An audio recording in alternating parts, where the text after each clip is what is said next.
ಪ್ರಧಾನಮಂತ್ರಿಗಳ ಒಂದು ನೇತೃತ್ವದಲ್ಲಿ ಪ್ರಾಣ ಪ್ರತಿಷ್ಠಾಪನಾ ಕಾರ್ಯಕ್ರಮ ಇವತ್ತು ಜರುಗ್ತಾ ಇದೆ. ಇಡೀ ದೇಶಾದ್ಯಂತ ಇವತ್ತು ರಾಮನ ಭಕ್ತರಿಗೆ ಒಂದು ಭಾಳ ಸಂತೋಷದ ದಿನ. ಇವತ್ತು ರಾಮ ಒಬ್ಬ ಆದರ್ಶ ಪುರುಷ. ಅವನ ಆದರ್ಶ ಮತ್ತು ಅವರ ತತ್ವಗಳನ್ನು ಇಡೀ ದೇಶ ಇವತ್ತು ಮೆಚ್ಚಿಕೊಂಡಿರ್ತಕ್ಕಂಥದ್ದು. ಮಥುರೆಯಲ್ಲಿಯೂ ಕೂಡ ಅನೇಕ ಭಾಗಗಳಲ್ಲಿ ಬೀದಿಗಳಿಗೆ ನಾಮಕರಣ ಮಾಡ್ತಕ್ಕಂಥದ್ದು ಇರ್ಬೋದು. ರಾಮನ ಪ್ರತಿಷ್ಠಾಪನಾ ಒಂದು ಪ್ರಾಣ ಪ್ರತಿಷ್ಠಾಪನಾ ಸಂದರ್ಭದಲ್ಲಿ ಇವತ್ತಿರುವುದರಿಂದ ಭಾಳಷ್ಟು ಜನ ಸಿಹಿ ಹಂಚಿ ಮತ್ತು ಸಂಭ್ರಮವನ್ನು ಆಚರಣೆ ಮಾಡ್ತಾ ಇದ್ದಾರೆ. ಒಟ್ಟಾರೆ ಇಡೀ ದೇಶದಲ್ಲಿ ಇವತ್ತು ಬಹಳಷ್ಟು ಜನರಿಗೆ ರಾಮನ ಭಕ್ತರಿಗೆ ವಿಶೇಷವಾಗಿ ಬೋಧನೆಗಳಿಂದ ಅವ್ರದ್ದೊಂದು ಏನು ಕನಸಿತ್ತು, ಆ ಕನಸು ಇವತ್ತು ನನಸಾಗಿದೆ. ಆದರೆ ಒಂದು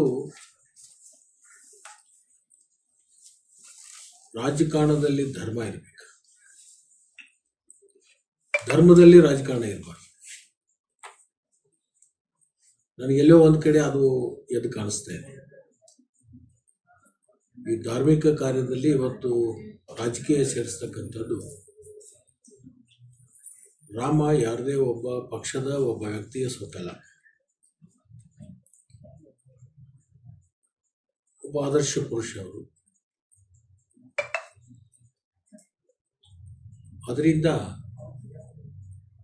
ರಾಜಕಾರಣಕ್ಕೆ ಅದನ್ನು ಬಳಸ್ಕೊಳ್ತಕ್ಕಂಥದ್ದು